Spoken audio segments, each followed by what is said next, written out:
Good morning, my friends, and welcome to yet another incredible installment from very high above all the puerile and vacuous forms of Wyoming mainstream media. This is Cowboy State Politics. I, of course, am your illustrious host, David Iverson, firmly ensconced behind the silver Cowboy State Politics microphone and broadcasting to you from the base of the Bighorns at the Cowboy State Politics Northern Command Studio in Sheridan, Wyoming. Good morning, my friends, and welcome to the program. Happy Wednesday.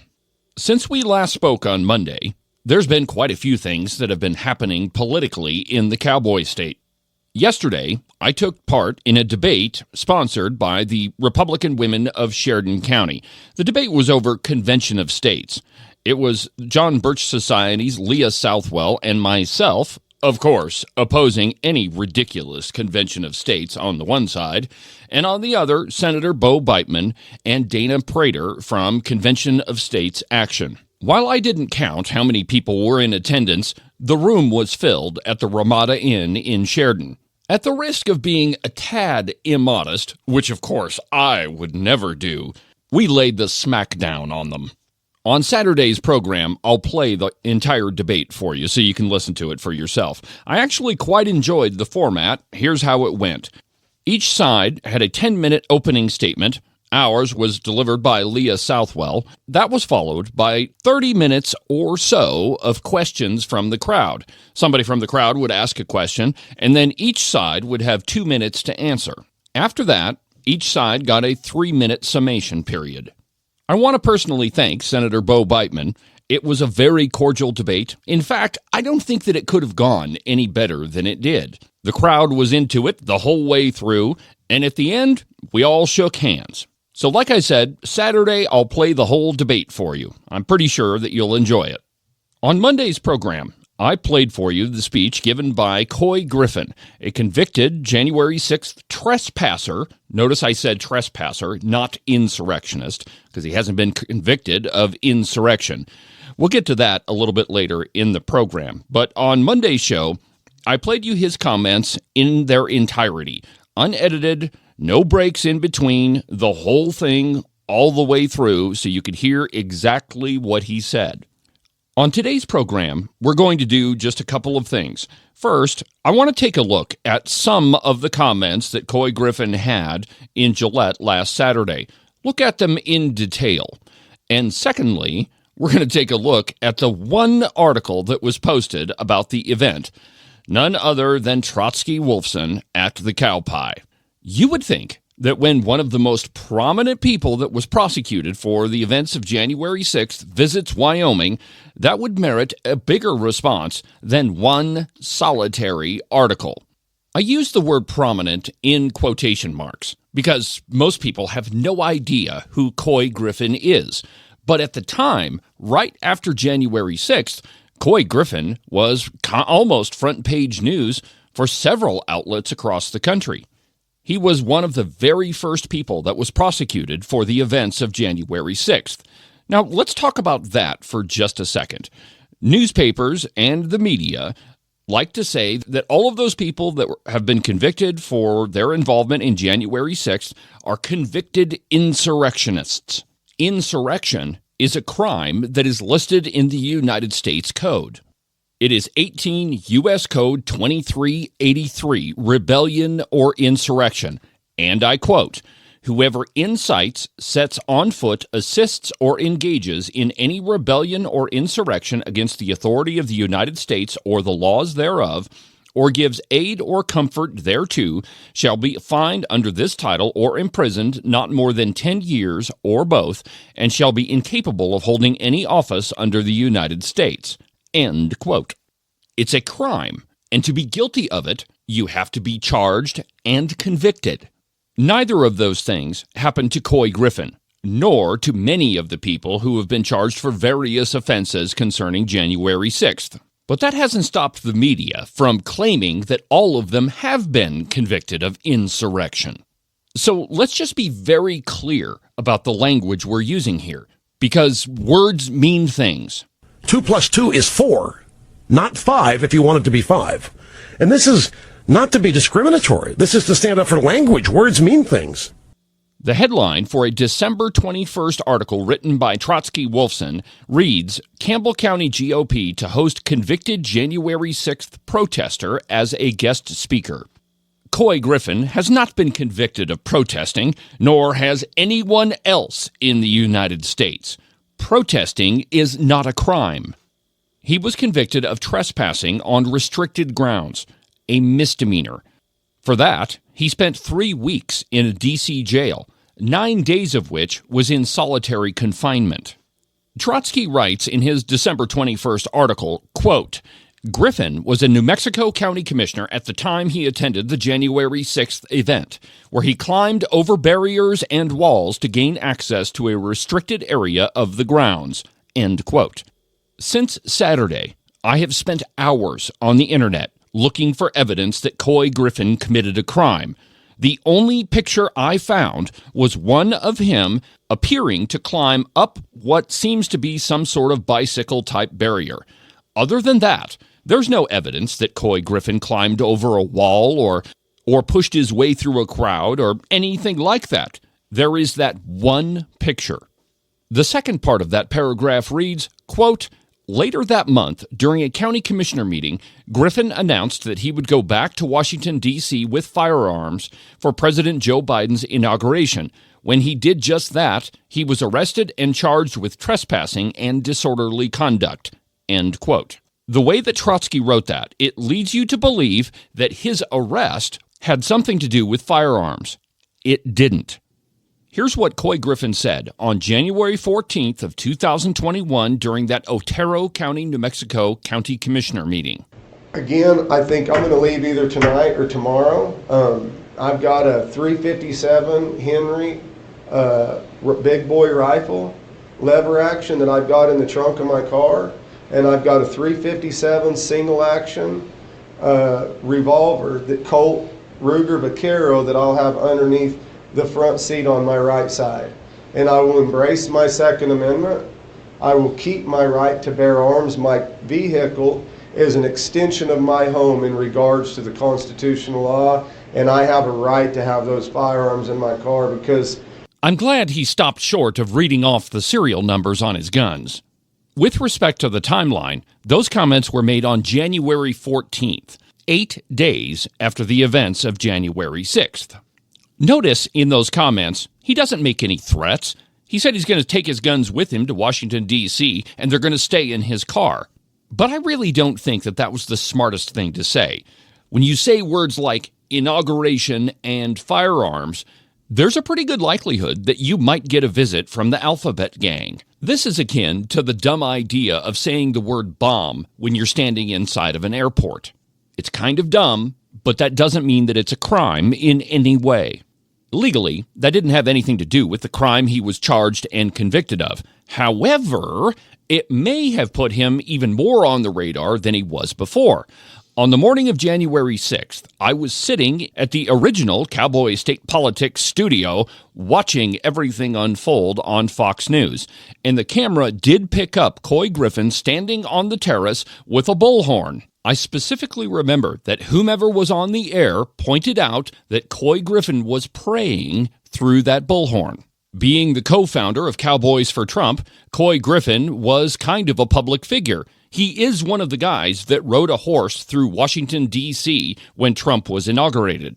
So there's no doubt that the FBI and the rest of the Alphabet Squad had him squarely in their sights. They were looking for him, and he already said that he was going to attend Joe Biden's inauguration. So when he went through a checkpoint, perfect opportunity to arrest him. But what there wasn't a charge of is him being in possession of a firearm, or any other weapon for that matter. I'll get back to this in just a second, but there's one thing I want to point out to you about his comments during that county commissioner meeting. Here's the soundbite from a news report that was used repeatedly in the media and during the lead-up to his prosecution and his eventual conviction.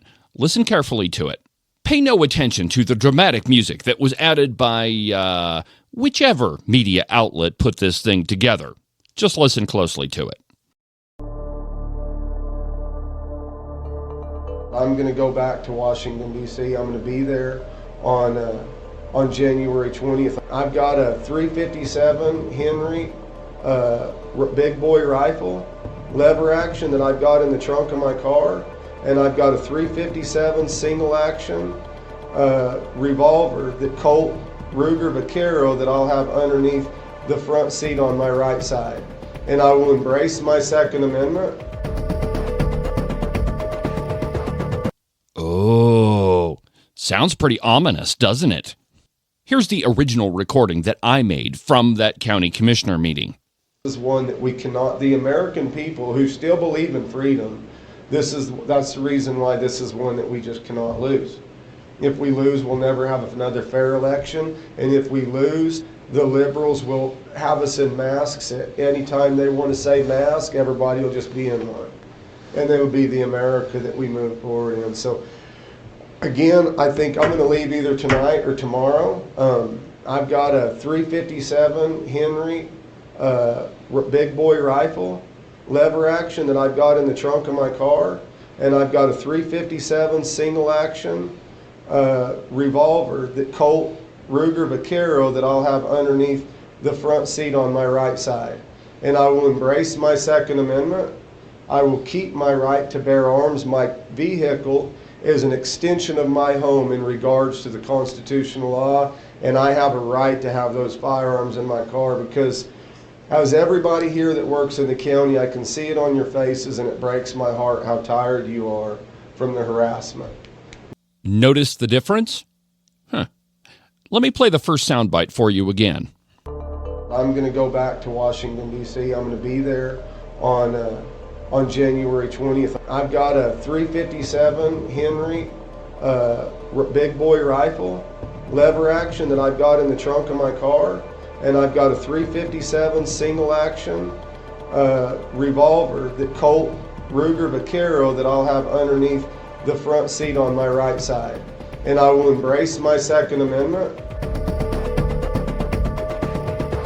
The soundbite that was used by the media was edited, and it certainly wasn't played in context. And it might help you to know that the version that was used by the media was produced by Al Jazeera.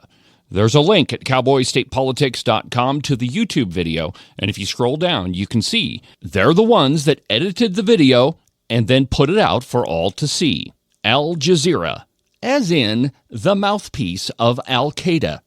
I'm not saying that there's any link whatsoever to Couy Griffin's case and Al Jazeera. What I am telling you, however, is consider the source.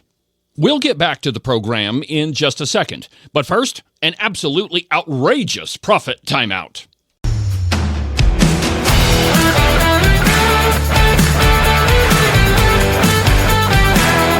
Cowboy State Politics is brought to you by Morton Buildings. If you're in the market for an outbuilding or a garage or a barn or a giant roping arena or maybe a huge warehouse for your business, Nick and Jesse are the two guys you need to talk to.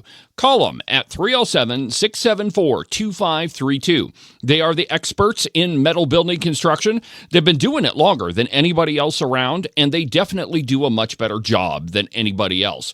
So if you're looking for a metal building, give Nick and Jesse a call. Again, their phone number is 307-674-2532, or you can check them out on their website at mortonbuildings.com. My friends, it's Wednesday, and you know what that means. Gun of the Week time from Gun Runner Auctions. The gun of the week is lot number 47. It's a Winchester 88-308 lever action with a 22-inch barrel. It's got a tight action. The bluing is 98% and really nice. The wood stock shows some varnish wear on the carry area and some hunting marks on the buttstock. It's got a basket weaver maple leaf pressed checkering and one box magazine. It's a beautiful firearm, and if you're looking for one to just go knock down an elk or a deer, this is the perfect rifle for that job. And it can be yours. It's lot number 47 at thegunrunner.com. Cowboy State Politics is also brought to you by the Buffalo Wool Company. It's January, and you know what happens in Wyoming this time of year. The temperatures drop to below freezing, and you definitely want to take care of your feet. The warmest socks that I have ever worn are made by the Buffalo Wool Company. Go to their website, thebuffalowool.co, and get you a pair. Trust me, you're not going to be disappointed. And if you need something else for the other end of your body, go to New Trend Hats. They have a wide selection of hats for both men and women, and you're sure to find something to keep those ears of yours nice and toasty warm. Again, go to the website, newtrendhats.com. If you're interested in buying or selling property, the best real estate agent that you could call is Rebecca Bextel at Compass Real Estate. Her phone number is 307-699-3519. She's the best at what she does. She's lived in Jackson for over 20 years and has her fingers on the pulse of the real estate market. Last year, she sold about $25 million worth of property. So if you're looking to sell a piece of property or if you're interested in purchasing one, give Rebecca a call. Again, her phone number is 307-699-3519. And now, back to the program.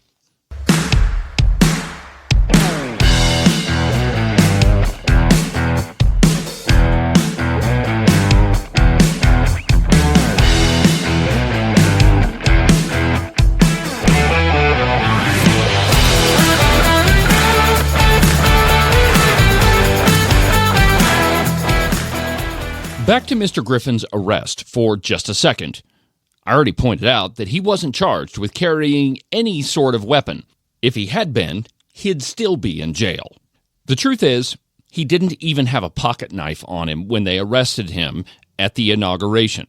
And it's pretty clear, from his comments at least, that he didn't really have any idea why he was being arrested.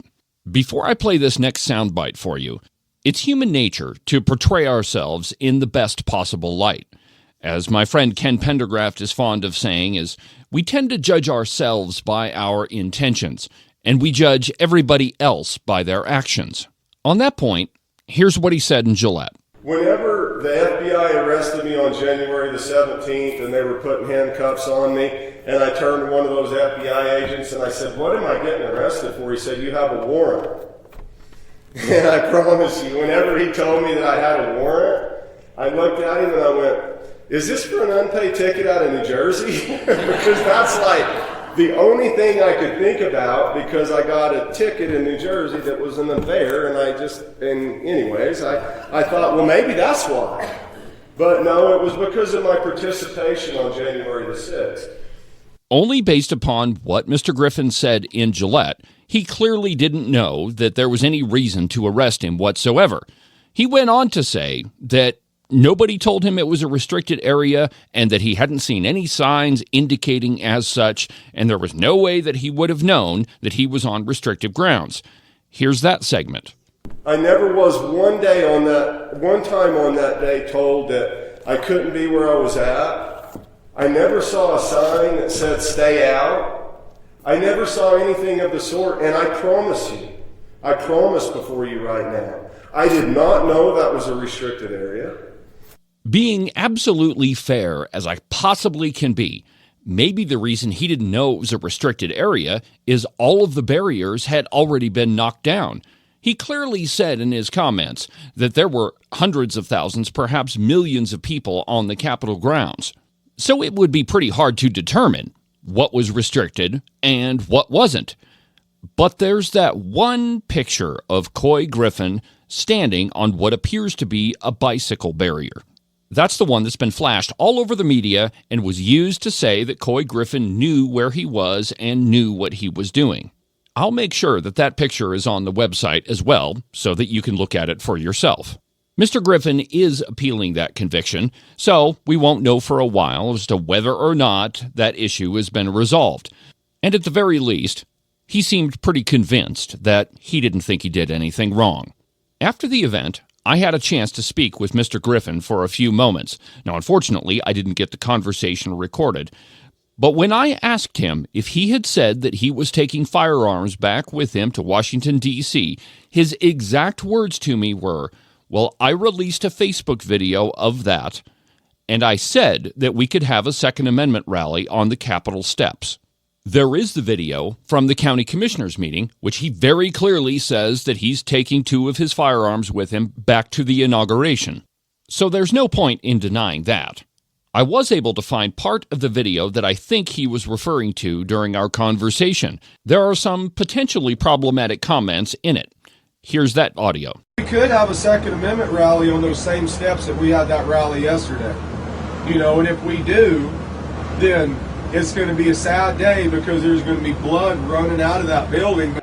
That's the only piece of the video that I could find. I'm pretty sure the rest of it has been scrubbed from the internet, Facebook, some other social media, or something like that. But if it was only that piece that you could find, you would say, yeah, there are some troubling things that Couy Griffin had said. But even so, there isn't a single crime in what you just heard. Not one.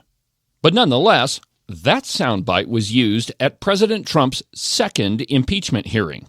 And the only reason that I played that soundbite for you is to give you as complete as possible of a picture of who Mr. Couy Griffin is. And I've already proven to you that some of the sound bites that have been used against Mr. Griffin have been edited by less than reputable sources. But what about the media in Wyoming? About an hour and a half after Mr. Griffin finished speaking, Trotsky Wolfson published an article on the Cowpie entitled, "Convicted January 6th Participant Says Wyoming Counties Must Refuse to Okay Bogus Elections." In it, he repeats the mischaracterization of Mr. Griffin's actions, and I quote, "After refusing to certify Biden's election win in his county, he later announced that he would be armed when he went back to Washington, D.C. for the inauguration. When he did just that, he was arrested and charged with trespassing and disorderly conduct." End quote. Words mean things. Mr. Griffin didn't say that he would be armed. He said that he would have firearms in his vehicle. So I guess you could argue maybe I'm playing semantic games. But words mean things, and there is a difference between having firearms in your vehicle and being armed. And Trotsky is still implying that having guns was the reason that Couy Griffin was arrested. That had absolutely nothing to do with it, aside from maybe drawing more attention Mr. Griffin's way. Trotsky goes on, and I quote, "He was released from jail about 2 weeks later. No, he was released 3 weeks later. Was convicted for trespassing, but acquitted on a disorderly conduct charge. As part of his sentence, Griffin was given 14 days in jail, already served, and 60 days of community service and a $3,000 fine. No, Mr. Griffin was given 60 hours of community service." And as if I haven't pointed out Trotsky's lack of caring about specifics and details, there's this one, quote, "Official reports of the event say 5 people died as a result of the riot and 138 police officers were hurt. There was only one person that died as a result of the riot, and her name is Ashley Babbitt, and she was shot by a Capitol police officer, while she was unarmed and posed no threat to the officer that shot her. The newly released Capitol surveillance footage proves it, and Trotsky Wolfson knows that." One more thing before I let you go. Couy Griffin went into great detail about his treatment while he was incarcerated in Washington, D.C. I wanted to just play you that soundbite about the conditions inside that jail. But the abuse of the Washington, D.C. gulag, for those of y'all, I hope that you've read up on what's going on. I hope that you're educated on how terrible that place because I'll tell you what, every story that you've probably read about that place is probably true. And it breaks my heart and it terrifies me to say it. My cell in that place, the one wall, there was a real small little window that you could see out of. But the window would leak condensation at night on the inside, and it was just a block cell, cinder block. So that condensation would build and then run down the inside of that cell, and that whole wall was just black mold. It was solid black mold inside of that cell. The sink that I had in my cell would run brown water. That's what we had. That was the only water we had to drink, was what came out of the tap. And whenever they restricted me from showering, I could use that sink to wash my face and my hands for a little while until the sewer in that whole prison backed up and started coming up through the drains and stuff. And then I couldn't even use that. I hate to go into so many of the specifics and the details of it, but I just want you to know that the abuse and the torture of the United States government right now, today, against American people is real. It's not just Couy Griffin. that has described the conditions in these D.C. jails. He's not the only one that has said the treatment of the prisoners that are accused of different acts during January 6th is absolutely horrible. There are many, many people that are still in jail for their involvement in January 6th that have not had a trial. And they are being made to suffer the same consequences that Couy Griffin went through. When it's all said and done, trespassing is a minor misdemeanor. Yet some of these people have been in prison for 3 years. Couy Griffin himself was made to suffer 9 days of solitary confinement for an act that in Wyoming would most likely just get you a ticket, and you probably wouldn't even spend a night in jail. In preparing for this episode, I spoke to a couple different attorneys, and both of them told me that in order to be guilty of trespassing, there are 2 conditions that have to be met. First, you have to know that you are trespassing, and second, that you need to be warned. In other words, hey, get off my property. And even so, if you are guilty of trespassing in Wyoming, it's a ticket and probably a small fine, even though the statutory potential penalty is not more than 6 months in jail and not more than a $750 fine, or both of those. But even if you were given the maximum penalty for trespassing in Wyoming, there's a big difference between 6 months in the county jail and 3 years in it. At the end of all of it, Couy Griffin was removed as a county commissioner in Otero County, not because he had violated a criminal law, but because he was sued, and a Democrat judge agreed that he was guilty of insurrection. He's not been convicted of insurrection, and he's not even been charged of it. It was a partisan judge that decided that for him. That, too, is pending appeal. My intent in doing this episode was to give you a fuller picture of what Couy Griffin was accused of, the punishment he was given, and why. But also to show you that there were other extraneous circumstances that may have contributed to it. His own comments, for one. None of those should have been used against him, but they undoubtedly were, and they were used against President Trump. One more interesting note on this whole matter. To my knowledge, there's only been one article that's been published about Couy Griffin's appearance at the Camplex in Gillette on January 6th, and that is the Trotsky-Wolfson article. There isn't anything in the Pravda on the Platte, and even though Wildfile was there, they haven't published an article yet. That'll do it for today's installment of the program. Have a good rest of your week, and we'll talk again during Weekend Update on Saturday. But for now, from the base of the Bighorns at the Cowboy State Politics Studio, I'm David Iverson, and this is the one and only Cowboy State Politics.